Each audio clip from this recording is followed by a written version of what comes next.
Okey.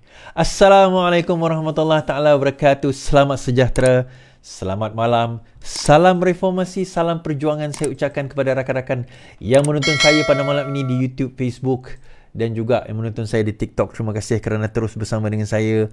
Alhamdulillah. Tuan-tuan.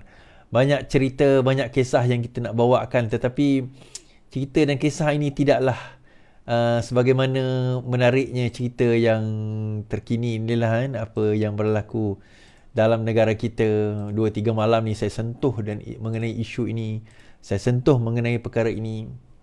So akhirnya kita tengok bagaimana mereka bersilat. Hari tu sebelum saya cerita yang cerita silat-silat ni tuan-tuan, cerita silat-silat ni. So pertama sekali saya nak bagi tahu, kan saya dah kata page saya hari tu dalam cubaan beberapa pihak nak hack page saya. Okay. TikTok ada ke? Ada. Ada beberapa pihak yang cuba hack page saya. So that's why saya create page baru, nama dia Iswardi Morni Utama. Dia Facebook tak benarkan pakai nama official. So saya guna nama utama. Jadi Iswardi Morni Utama. Tuan-tuan cari Iswardi Morni Utama. Saya tunjuk dululah supaya tuan-tuan jadi yang Facebook yang pertama itu memang kena hack. Memang saya dah dapat notification berkali-kali, sampaikan macam-macam lah. So akhirnya saya buang page tu. Bukan buang, dia orang berjaya dia orang berjaya ambil. Dia orang berjaya bukan ambil, dia orang berjaya capture, take dia punya main apa orang kata, admin, dan dia buang semua admin yang ada. Saya dah report pada Facebook. So tunggu tindakan Facebook lah untuk. Tapi tuan-tuan, harap tuan-tuan masuk ke page Iswardi Morni yang sebelum ini, bukan yang utama ni, yang Iswardi Morni official tu. Reportkan dan reportkan pada Facebook seramai mungkin. So masuk ke Iswardi Morni Utama. Dalam Iswardi Morni Utama ni, ini page yang sebenar. Ini page yang sebenar saya di Facebook. Page yang sebelum ni ada 138,000, tapi tak apa. Tak apa tuan-tuan. Kita perjuangan diteruskan. Terhal 138,000, insya-Allah boleh dapat lagi. People come and go, no problem.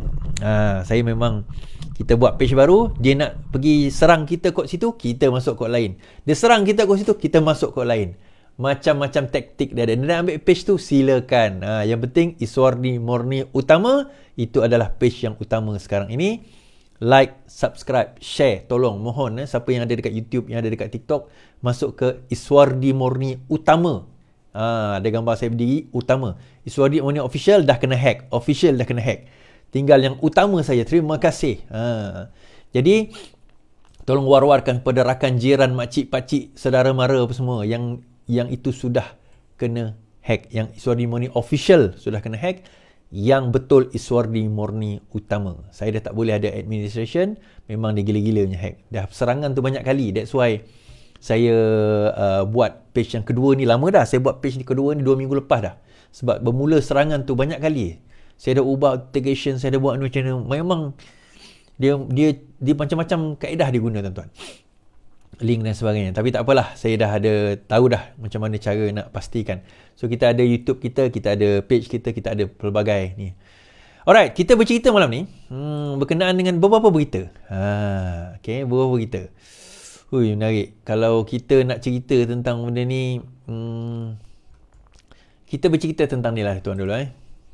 Kita cerita tentang Jana Wibawa. Jana Wibawa, satu projek yang bakal menghancurkan Bersatu dan berkemungkinan bakal menghancurkan juga geng-geng Perikatan Nasional. Sebab itu, bila hari tu saya cakap Perikatan Nasional akan, terutama PAS akan go down. Dia akan hilang bersama dengan, dia akan keluar daripada Perikatan Nasional basically. PAS akan hilang, keluar daripada Perikatan Nasional. Bukan sebab duit saja tuan-tuan. Mereka sudah hilang kepercayaan dengan Perikatan Nasional, dengan Bersatu. Mereka tak nak terkait dengan skandal-skandal yang dialami Bersatu sekarang ni. Sekarang ni tuan-tuan, kalau kita tengok, yang duk membela Bersatu ni adalah Perikatan Nasional, adalah orang PAS. Orang Bersatu ni ada, bukan kata tak ada, tapi tak ramai.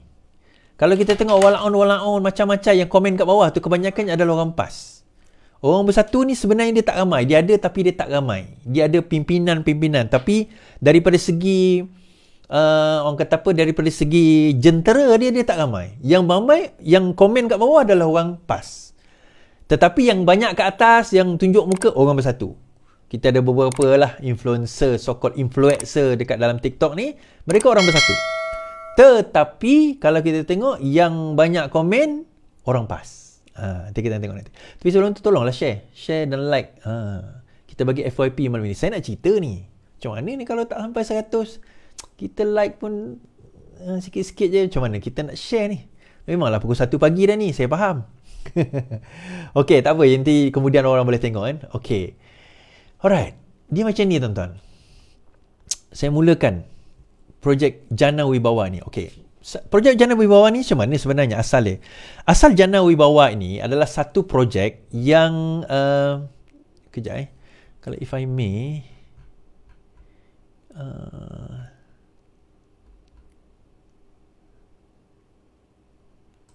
okey, kejap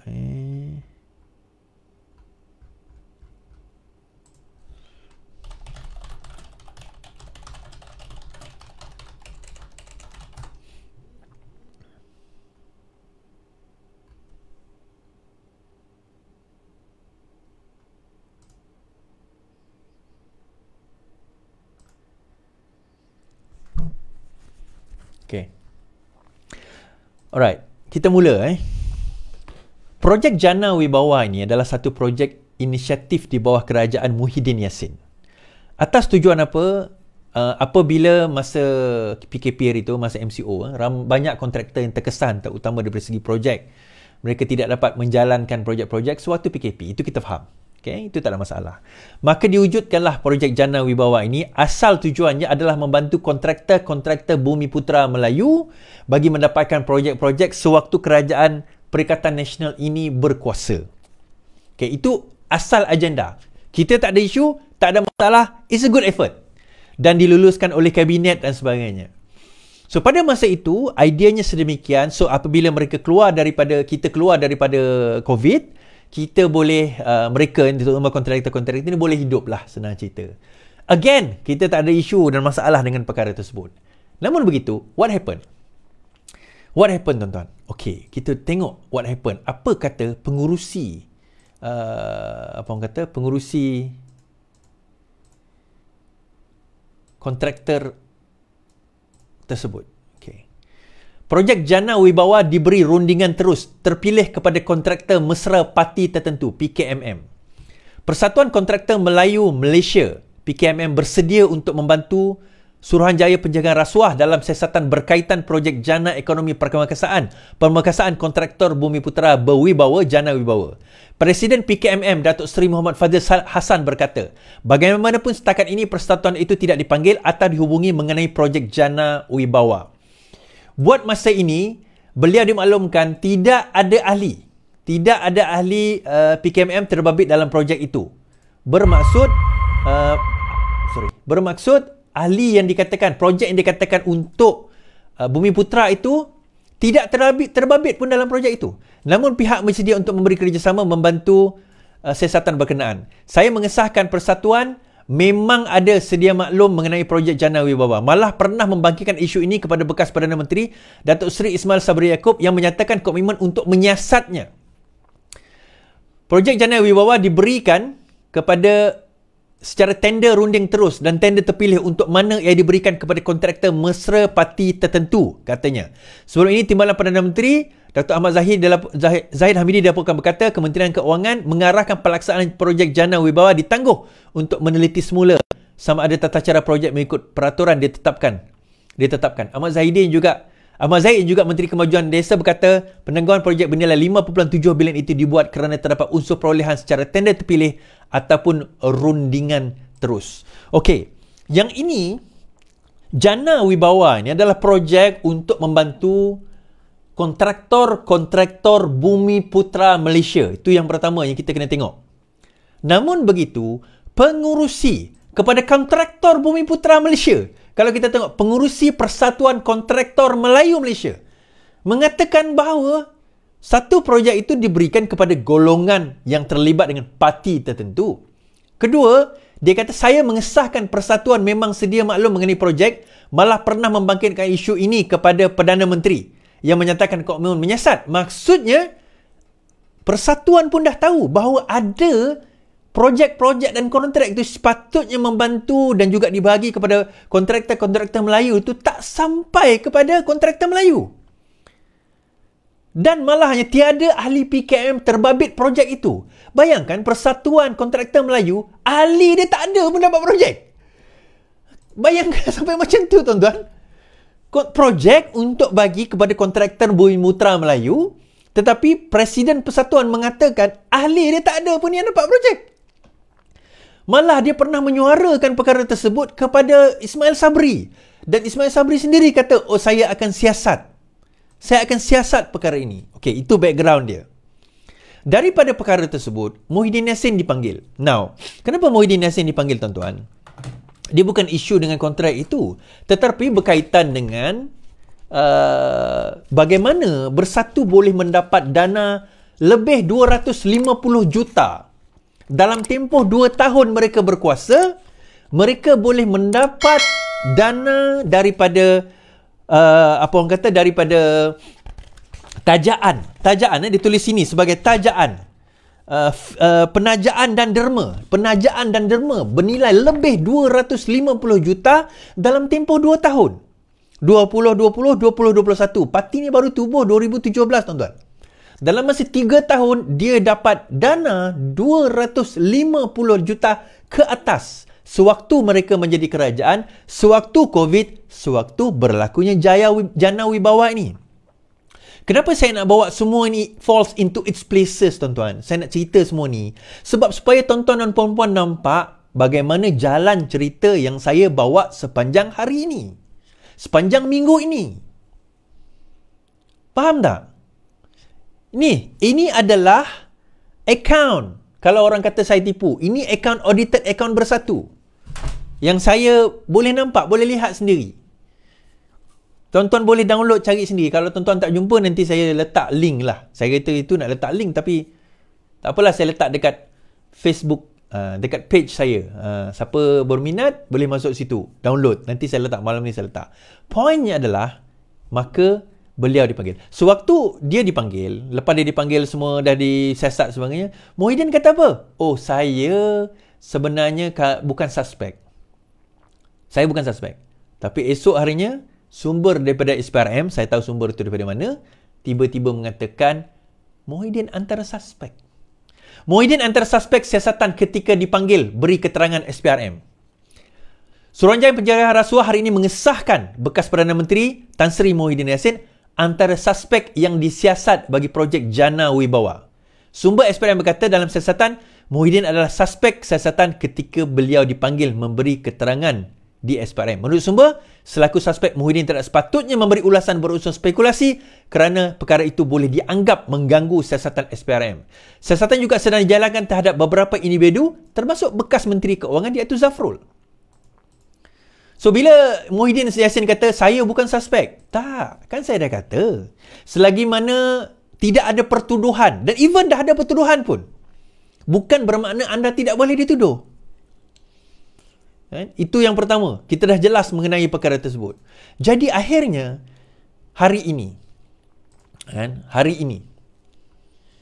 telah dikatakan dua orang dalam Bersatu yang dipanggil ke SPRM telah tidak keluar daripada SPRM. Setelah disiasat berjam-jam lamanya, tak keluar daripada SPRM. I think kita dah baca berita tu. Tetapi sebelum saya baca berita tersebut, kita dengar apa kata Azalina berkaitan dengan surat sujud terima yang melibatkan ahli keluarga pemimpin politik. Kita baca. Beberapa surat sujud terima projek Jana Wibawa libat ahli keluarga pemimpin politik. Beberapa surat SST, surat setuju terima yang dikeluarkan menerusi projek di bawah program Jana Ekonomi Permekasaan kontraktor Bumiputera Berwibawa Jana Wibawa melibatkan ahli keluarga pemimpin utama parti politik tertentu. Bagaimanapun Menteri di Jabatan Perdana Menteri Datuk Seri Azalina Osman Said berkata Suruhanjaya Pencegahan Rasuah setakat ini belum dapat mengenal pasti nilai sebenar projek itu. Nilai sebenar projek itu. Beliau berkata SPRM telah menjalankan siasatan terhadap isu berkaitan tender rundingan terus, antaranya projek di bawah Jana Wibawa yang melibatkan projek pembangunan dan infrastruktur. Sebanyak 56 projek telah mendapat SST dan keseluruhan 56 projek itu bernilai 6.3 bilion ringgit, katanya. Azlina menjawab soalan Lim Guan Eng berhubung jumlah bilangan dan nilai projek yang terlibat dalam penyalahgunaan kuasa khususnya tender rundingan terus melibatkan ahli keluarga pemimpin utama serta tindakan diambil ke atas mereka yang dapat habuan. Menjawab soalan mengenai jumlah pertuduhan berprofil tinggi membaikkan ahli politik dan pegawai awam, Azlina berkata 60 daripada 180 kes selesai dibicarakan bagi tempoh 2018 sehingga Januari tahun ini. Katanya ini profil tinggi 72 individu telah disabitkan kesalahan, manakala baki 120 masih dalam proses perbicaraan. Beliau menjawab soalan Datuk Seri Ismail Abdul Muttalib P.N. Mara mengenai jumlah pertuduhan berprofil tinggi untuk membabitkan ahli politik dan pegawai awam yang belum dibuka ke pengadilan untuk dihukum serta sebab-sebab yang ditangguhkan.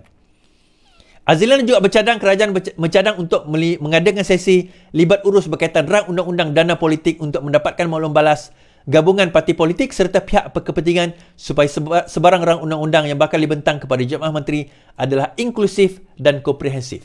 Sebarang kertas kerja dan laporan pentadbiran akan dipertimbangkan oleh kerajaan. Okey tuan-tuan. Ini Azlina sebut 56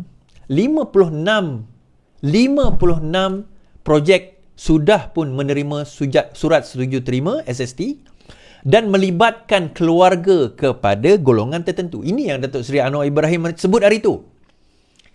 Kan, kau nak cabar dia sangat kan? Korang nak cabar dia sangat kan? Bila dikaitkan, oh Nurul Izzah dapat jawatan, Nurul Izzah dapat jawatan. Anwar cakap apa? Sekurang-kurangnya anak aku tak dapat, apa orang kata, tak dapat bayaran apa-apa 1 sen pun. Tetapi orang sebelah sana bagi projek kepada kaum keluarga. Anwar dah bagi hint hari tu. Anwar dah bagi hint hari tu. Korang tak faham. Ini Azlina sebut 56 SST melibatkan kaum keluarga mereka. Kontraktor, pengurusi kontraktor Melayu Malaysia, PKMM, Persatuan Kontraktor Melayu Malaysia kata diorang tak ada pun yang dapat projek tu tuan-tuan. Betul kan kalau saya silap lah? Tak ada ahli dia yang dapat projek tu. Sebab hanya pihak tertentu dan daripada parti tertentu yang dapat projek tersebut. So, siapa yang tertentu tu? Apakah yang disebutkan sebagai tertentu? Jadi, kita baca kenyataan ini. Malam ni kita pendek je. Sebab esok saya ada kes mahkamah. Saya kena pergi mahkamah pukul 11.30 pagi. Dekat Jalan Duta esok. Wan Saiful akan didakwa mahkamah esok, kata kes Jana Wibawa. Suruhanjaya Pencegahan Rasuah dijangka akan mendakwa Ketua Penerangan Bersatu Wan Saiful Wan Jan esok ketika agensi itu sedang menyiasat keuangan parti berkenaan. Sumber SPRM mengesahkan ahli Parlimen Tasik Geluguk itu telah ditahan dan didakwa di mahkamah esok berhubung inisiatif Jana Wibawa. Beberapa sumber bersatu pula mengesahkan Wan Saiful telah pergi ke ibu pejabat SPRM di Putrajaya untuk membantu siasatan. Satu sumber berkata dia telah pergi ke SPRM jam 8 malam dan tidak dapat hubungi sejak itu. Sementara itu, jemputan akhbar daripada SPRM menyatakan 2 individu akan didakwa di Mahkamah Kuala Lumpur berhubung kes Jana Wibawa pagi esok. Kedua-dua individu itu tidak dinamakan seperti amalan biasa dengan jemputan sedemikian. Penangkapan itu dibuat ketika siasatan terhadap akaun bersatu dan inisiatif kerajaan semasa era Presiden Parti Muhyiddin Yassin menjadi Perdana Menteri.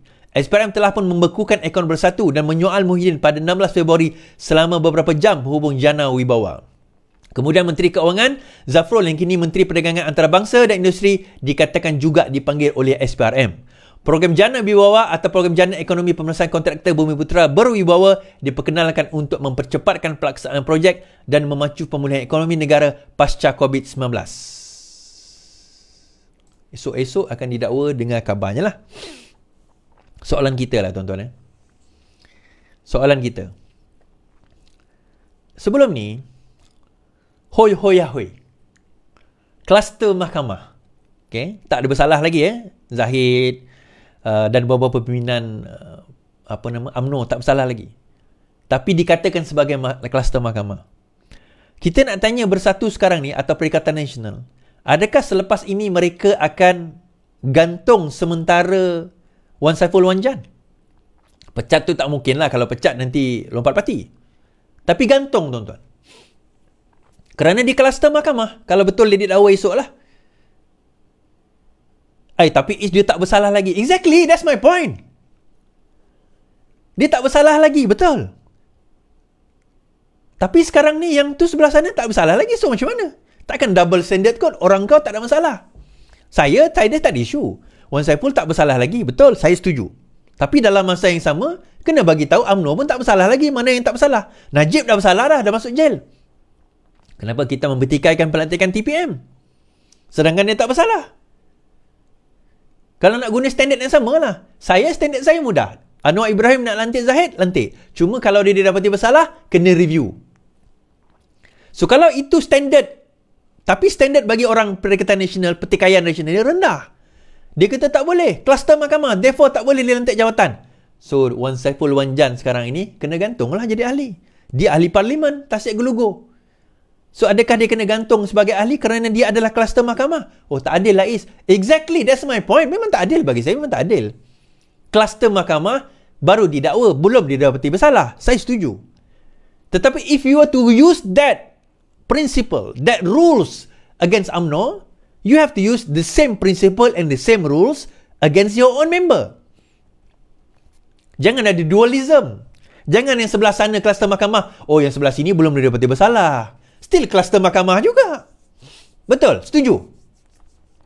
Sebab tu saya kata, yang atas-atas ni orang bersatu, tuan-tuan. Yang komen-komen kat bawah ni kebanyakannya orang PAS. Yang tak pernah baca pun akaun bersatu ni. Sebab tu bila saya gelak jugalah, ada satu TikTokers ni dia kata, kita PN akan apa orang kata, dia akan menang besar lah di Selangor, di Pulau Pinang, di Negeri Sembilan. Saya kata, jangan kata 3 negeri tu. Mengikut kajian kami, Kedah dengan Terengganu pun dia tak selamat sekarang. Kedah dengan Terengganu pun tak selamat, tuan-tuan. Kelantan, okey, that one menang lah. Tapi Kedah dengan Terengganu pun dah tak selamat. Bila Kedah dengan Terengganu tak selamat, tak payah cerita lah yang 3 negeri ni. Kau selamatkan dulu Kedah dengan Terengganu kau tu. Akaun bersatu dah dibeku. So dana dah tu dah tak ada. Nak bergerak tu dana dah tak ada, tuan-tuan. Bukan kata tak ada langsung, ada. Tapi sukar lah. Ini cerita duit ni, tuan-tuan. Cerita duit 2020, 2021. Kita tak cerita duit 2022. Duit 2023. Bila dia beku, tu duit 2023. Dengan jumlah yang sebegitu banyak, dia nak gerak macam mana? Ada orang PAS kata, kami ni orang PAS, kami boleh gerak sendiri. I believe that. Tetapi PAS bergerak sendiri dengan duit dia sendiri memang tak cukup lah. Sebab itu, masa PRU yang ke-14 yang lepas, PAS guna duit UMNO.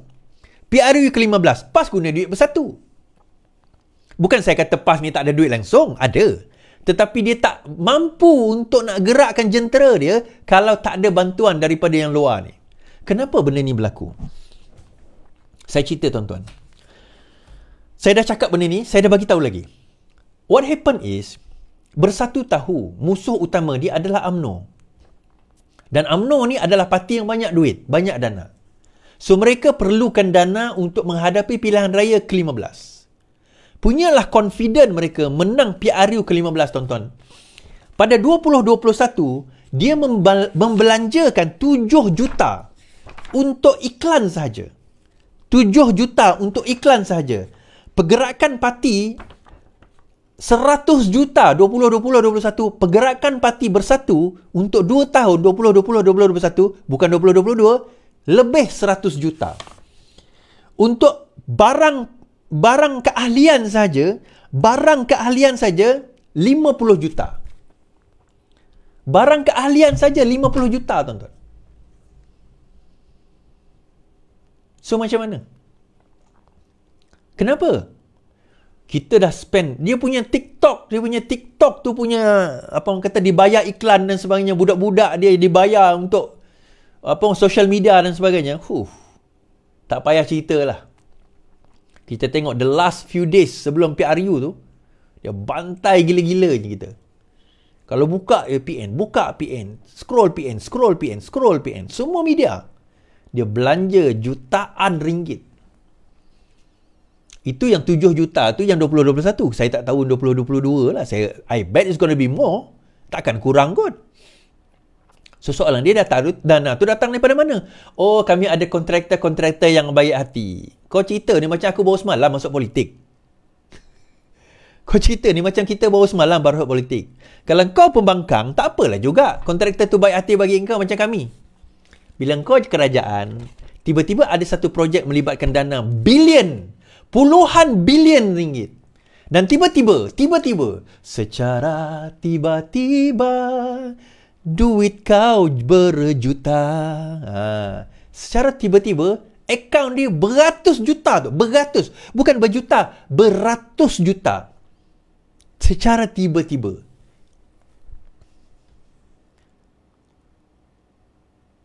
Tuan-tuan hadam,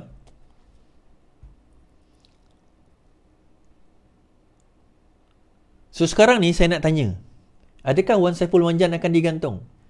Sekarang ni nak saya tanya kepada orang PAS, adakah dia juga adalah hoi hoi ahoi? Adakah Parti Bersatu ini juga adalah parti hoi hoi ahoi? Hoi hoi ahoi. Hoi hoi ahoi. Kita semua gembira. Hoi hoya bersatu dapat harta 250 juta, iklan 7 juta, barang keahlian 50 juta, pergerakan-gerakan parti 100 juta. Account audited oleh City Partners.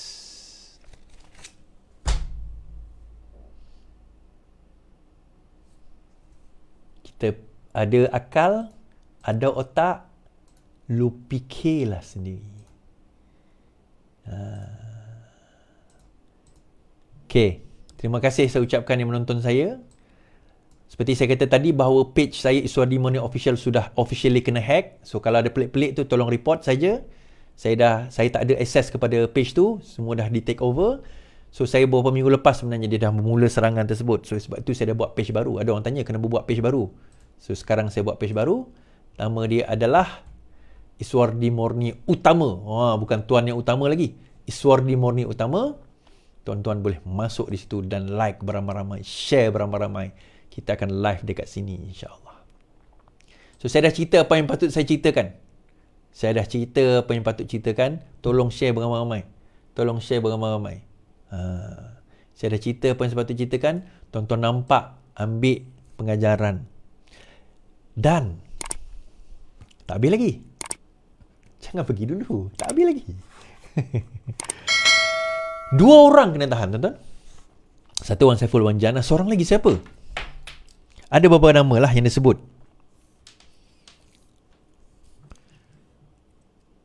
Tapi yang itu yang kecilnya. Sekarang ini mereka akan cuba mengaitkan dengan Muhyiddin Yassin. Kebagusan Muhyiddin Yassin ni adalah dia pandai lepas tangan. So, maksudnya dia tak get his hands dirty lah. Dia belajar, he learned that from the best. Tetapi bak kata lagu saya lah, sepandai-pandai, itu pepatah Melayu, sepandai-pandai tupai melompat, akhirnya jatuh ke tanah juga. Jerat tidak pernah lupakan pelanduk, tuan-tuan. Tetapi pelanduk yang lupakan jerat. Macam ni lah. Kita fikir. Kita tengok. Kita saksikan. Pandora Papers. Kes pembekuan. Jana Wibawa. Saya kata beberapa hari lepas, Jana Wibawa ni akan sentiasa keluar. Tebatan banjir satu lagi, tuan-tuan. Jangan lupa tebatan banjir. Yang ni melibatkan Bersatu. Kita belum cerita melibatkan PAS lagi. Sekian daripada saya. Tak boleh cerita banyak-banyak. Kita tunggu. Esok saya ada dekat mahkamah. Dekat Jalan Duta. Mahkamah Session. Sebutan kes saya lah. Bukan sebutan. Pengurusan kes. Sebab tukar hakim. Sekarang tukar baru lagi.